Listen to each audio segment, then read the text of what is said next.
बसंत पंचमी है, भगवान देवाधिदेव महादेव का आज बसंती पुष्प से सरसों का जो फूल होता है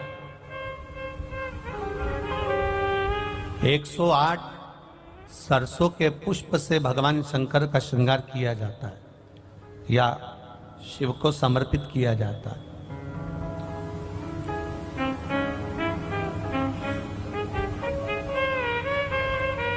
अगर डॉक्टर बोल भी देता है कि ऐसा लग रहा है कि कोई बड़ी बीमारी आने वाली है, शरीर में कोई ऐसा रोग आने वाला है कि ये बहुत बड़ा रहेगा, हम उनको हमेशा कहते आए हैं कि प्रयास करना कि बसंत पंचमी के दिन सरसों के फूल 108 शंकर भगवान को चढ़ जाएं, उसके बाद जांच करवाना प्रारंभ करो, बड़ी बीमारी नहीं आएगी, बाबा उसको टाल ही देगा। उसका नाम महामृत्युंजय है, उसका नाम ही महामृत्युंजय। और हमने पहले भी बैतुल की कथा में कहा था कि सरसों का जो पुष्प होता है, कोई आप कार्य करने के लिए जा रहे हो, कोई ठेकेदारी करने के लिए जा रहे हो, उसमें भी सरसों का पुष्प देवाधिदेव महादेव के लिए बहुत प्रबल होता है, बहुत प्रबल। जी का एक नाम शारदा है, क्या नाम है? जम के बोलिए जरा। शारदा। ये शारदा नाम कहां से पड़ गया? सरस्वती माता को शारदा नाम किसने दिया था? भाई नामकरण होता है तो हमारे यहाँ तो आज भी नियम है हमारा, ये बुआ कोई नाम बताती है, मामा जी कोई नाम बताते हैं और दादाजी कुछ बोलते हैं, कोई बोलेगा टिक्कू, कोई बोलेगा पिक्कू, कोई बोलेगा कुछ, सबके नाम अपने अपने रहते हैं, कोई प्रेम से क्या बोलता है। तो सरस्वती का शारदा नाम किसने प्रदान किया था? माता सरस्वती को शारदा संबोधन किसने दिया था? माता सरस्वती को शारदा का संबोधन किस समय पर प्रदान किया गया था? जिस समय पर शंकर और पार्वती भ्रमण पर निकल रहे थे और भगवान ब्रह्मदेव सरस्वती को ढूंढ रहे थे, और माता सरस्वती को ढूंढते हुए ब्रह्मा जब भगवान शंकर की साक्षी में पहुंचे हैं, तब भगवान शंकर से ब्रह्मदेव ने कहा आप कहीं सरस्वती को देखें तो मुझे भेजिएगा, मेरे पास में भेजिएगा। शंकर भगवान ने उसी समय पार्वती से कहा, पार्वती, जैसे एक स्त्री जो पतिव्रता धर्म का पालन करने वाली है, एक नारी पतिव्रता धर्म का पालन करने वाली होती है, पति को परमेश्वर मानने वाली होती है, पति के चरणों का रसतत्व ग्रहण करने वाली होती है, तो वो पर पुरुष का स्मरण नहीं करती। उसी तरह एक पति जो अपनी अर्धांगिनी के साथ में रहे और अर्धांगिनी के साथ चले तो पर नारी का स्मरण नहीं होना चाहिए। तो एक काम करो पार्वती, तुम उस सरस्वती को बुलाना प्रारंभ करो।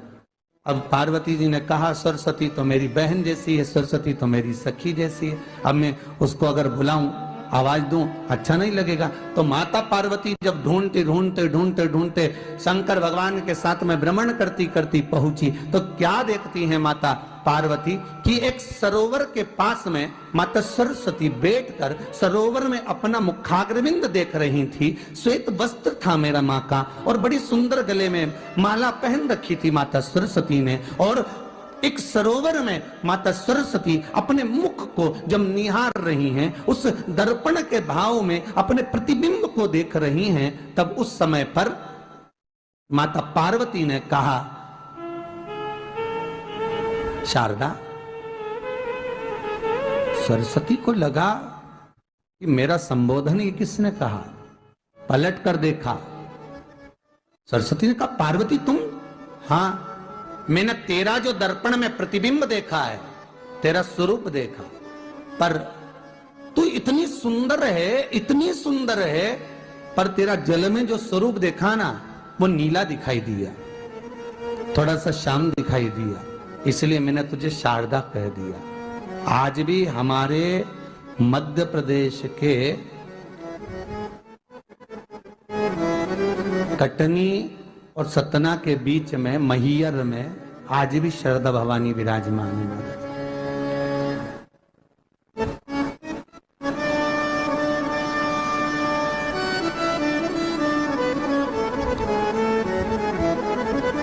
धार जिले में जाएंगे तो बाग क्षेत्र में मां बागेश्वरी मां शारदा आज भी विराजमान। कहा सरस्वती जी पूछी, पार्वती तुमने मेरे को शारदा क्यों कहा? क्योंकि तेरा जो प्रतिबिंब था वो शाम नजर आ रहा था मुझे।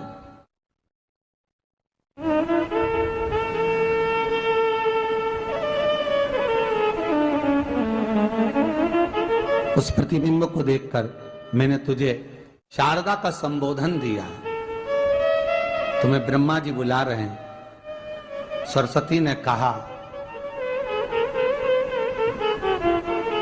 पार्वती मैया दीदी, आपने मुझे जो नाम दिया है, जगत के लोग, संसार के लोग मुझे इस नाम से जब पुकारेंगे तो ये शारदा, ये सरस्वती स्वयं उसके कंठ पर, उसके मस्तिष्क पर सदा विराजमान रहेगी, ये शारदा बनकर। इसलिए हमारे स्कूलों में, हमारे काव्य ग्रंथों में, हमारे जो कविगण रात्रि को जो काव्य पाठ करते हैं, कविता का स्मरण करते हैं, वो सरस्वती की वंदना नहीं करते, हे शारदे मां, शारदा की वंदना करते।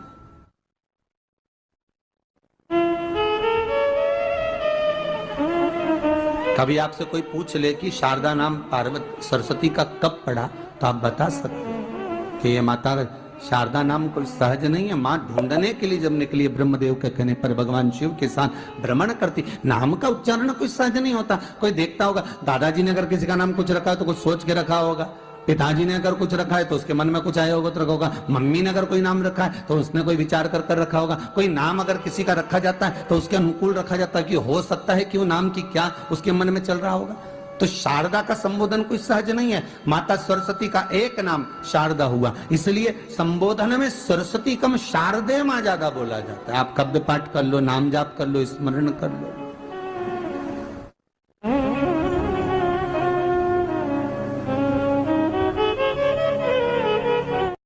हम बच्चों से कहना चाहेंगे, छोटे छोटे बच्चों से, आप माता सरस्वती की आराधना करा करो।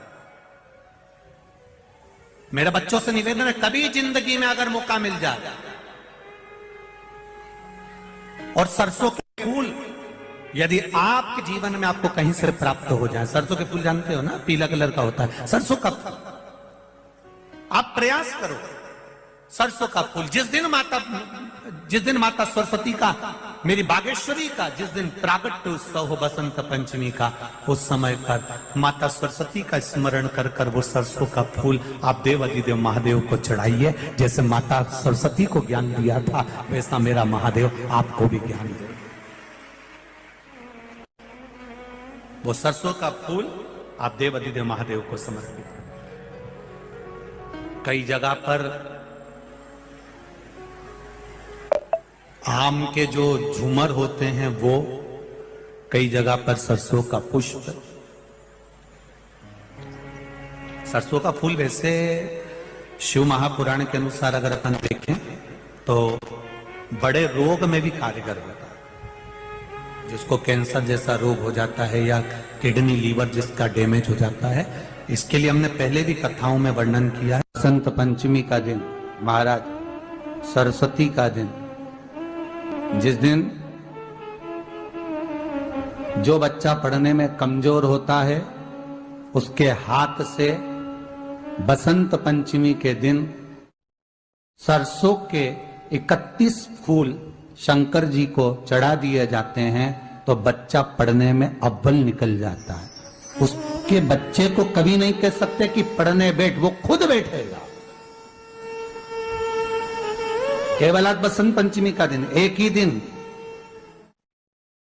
ही दिन चढ़ता है। और बाकी के सरसों के फूल आपको मालूम है कि रोग मुक्ति के लिए तो होते ही हैं। ये तो आपको पहले भी वर्णन किया महाराज कि जब कोई एकदम रोग आ जाए और डॉक्टर एकदम बोल दे कि ये रोग भारी आ गया है और इसकी जांचें जाएंगी और फिर ये कुछ भी हो सकता है, तो क्या करा जाता था कि 108 सरसों के फूल लाकर तुरंत शंकर भगवान को चढ़ाए जाते थे महाराज। तो चढ़ाने के बाद में रिपोर्ट अच्छी आती है। ऐसा नियम है। कहीं ठेका, कोई ठेकेदारी करते हैं ना, जो ठेका भरते हैं कि भाई मेरा टेंडर आना चाहिए, मेरा ये काम होना चाहिए, मेरी मल्टी बनना चाहिए, या मेरा ये काम के लिए जा रहा हूं, ये काम फतेह होना चाहिए, उसके सबके हाथ पैर जोड़ने से अच्छा है एक काम करो, बस 108 सरसों के फूल उठाओ, शंकर जी का उद्धतेश्वर महादेव का नाम लिखो और छोड़ दो, शिव जी के ऊपर एक एक कर चढ़ा दो, वो ठेका तुम्हें ही मिलेगा, वो काम तुम्हारे पास ही आएगा। बस केवल अवधूतेश्वर अर्थात ये जो क्रम है, ये वो क्रम तो 108 सरसों के फूल का आप कभी भी कर सकते हो, पर जो ये बच्चों के लिए किया जाता है वो केवल बसंत पंचमी के दिन ही होता है। शिव को प्रिय है पुष्प में आंक का पुष्प, जो आंकड़े का पुष्प होता है शंकर को बड़ा प्रिय है। और दूसरे नंबर पर शंकर को प्रिय है शमी का पुष्प, बहुत ध्यान देना महाराज। तीसरे नंबर पर शंकर को प्रिय है महाराज सरसों का पुष्प। सरसों होती है ना, जो राई अपन बोते हैं, सरसों बोते हैं, उसमें पीले कलर का जो पुष्प लगता है। हमारा तो निवेदन रहता है जब तक सरसों आए तो प्रयास करा करो कि सरसों के 108 पुष्प शंकर भगवान पर चढ़ाना प्रारंभ कर दो। महाराज ये पक्का है कि वर्ष भर कोई बड़ी बीमारी आपको घेर नहीं सकती अगर सरसों के फूल शिव को चढ़ रहे हैं तो। और प्रयास करना कि सरसों का जो पुष्प होता है, सरसों का जो फूल होता है महाराज, अगर कोई व्यक्ति को किडनी या लीवर से जुड़ी हुई कोई तकलीफ होती है या किसी व्यक्ति का एक्सीडेंट हो गया होता है और उसका कोई अंग रह गया हो, कोई शरीर का कोई भाग रह गया और वो काम नहीं कर रहा हो, जैसे किसी के पांव रह जाते हैं एक्सीडेंट के बाद, किसी का हाथ रह जाता है, या कोई अंग काम नहीं कर रहा हो, वहाँ ब्लड पहुँच नहीं रहा हो, वो जगह एकदम सुन्न हो गई हो, खाली पड़ गई हो, तो उसके लिए शिव महापुराण की कथा कहती है कि सरसों के पुष्प 11 शंकर जी के राइट भाग में, जहां शिव जी के गण दरवाजे के द्वारपाल मणिभद्र जिस जगह पर निवास करते हैं, कौन निवास करते हैं? मणिभद्र। शंकर जी के दरवाजे के द्वारपाल हैं मणिभद्र जी, तो मणिभद्र दरवाजे के द्वारपाल में राइट भाग में मणिभद्र जी विराजते हैं। मतलब राइट भाग कौन सा हुआ? जब आप मंदिर से बाहर निकलेंगे तो राइट भाग, मंदिर में प्रवेश करेंगे जब राइट नहीं होना चाहिए, आप मंदिर से जब जाएं तो राइट भाग। मतलब आप मंदिर से राइट से जाएंगे तो शंकर जी का भी राइट हो जाएगा, क्योंकि शिव जी ऐसे बैठे हैं तो शंकर जी का भी राइट हो गया, देवता उनका भी राइट हो गया, तो राइट भाग सीधा हाथ मणिभद्र जी का स्थान। 11 सरसों के पुष्प मणिभद्र के उस द्वार पर आप रख दीजिए और मणिभद्र के द्वार पर रखकर अंदर जाकर 108 वापिस जब आप बाहर निकल रहे हैं, ये पुष्प आप रखने के बाद एक बार बाहर जाएंगे, फिर वापिस आएंगे मणिभद्र के रखने के बाद, और अंदर जाकर 108 सरसों के पुष्प शंकर को समर्पित करेंगे महाराज। उस सरसों के पुष्प जो शिव जी को आप समर्पित कर रहे हैं उसको वापिस लेकर आएंगे, श्री शिवाय नमस्तुभ्यम बोलकर उस सरसों के पुष्प को महाराज सरसों के तेल की बोतल में उसको प्रदोष काल में उस तेल को वापस ले जाकर चढ़ा दीजिए शिव जी को, उसको वापस लेकर आ जाइए। उस तेल का प्रयोग आप नाभि में डालिए और जो शरीर काम नहीं कर रहा उस स्थान पर कम से कम 15 दिन 20 दिन तक उसकी मालिश करना प्रारंभ करिए। बाबा चाहेगा तो चलाने का प्रयास कर देगा और वो अंग वो शरीर काम करने लगेगा। मणिभद्र का स्मरण, श्री शिवाय नमस्तुभ्यम, सब बोलिए एक बार जमकर, श्री, अरे पहले बोल दिया, हमारे साथ तो बोलो, श्री शिवाय नमस्तुभ्यम। भगवान शिव के मंत्र का स्मरण कर कर करते सरसों का जो पुष्प है उसमें आनंद की अनुभूति है, आनंद की अनुभूति।